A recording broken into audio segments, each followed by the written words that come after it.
Samarqandda ham avtomobillarga eko-stiker beriladi.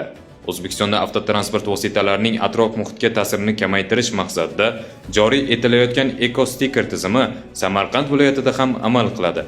Yangi tartibga ko'ra avtomobillar chiqarayotgan zararli moddalar miqdoriga qarab, maxsus eko-stiker bilan belgilanadi.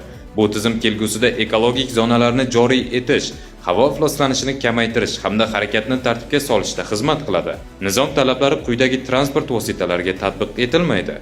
O'zbekiston hududi orqali tranzit harakatlanayotgan transportlar, O'zbekistonda 90 kungacha vaqtincha bo'lib turgan transport vositalari, elektromobillar va elektromototsikllar, mototsikl, skuter, moped va 3 g'ildirakli transportlar, tezkor va maxsus xizmat transportlari, jamoat transporti, taksi va yo'nalishli taksidan tashqari, qishloq xo'jaligi texnikalari, nogironligi bo'lgan shaxs belgisi o'rnatilgan transport vositalari. Eko-stiker tizimi butun respublika hududida yagona tartibda joriy etiladi, shu jumladan Samarqand viloyatida ham.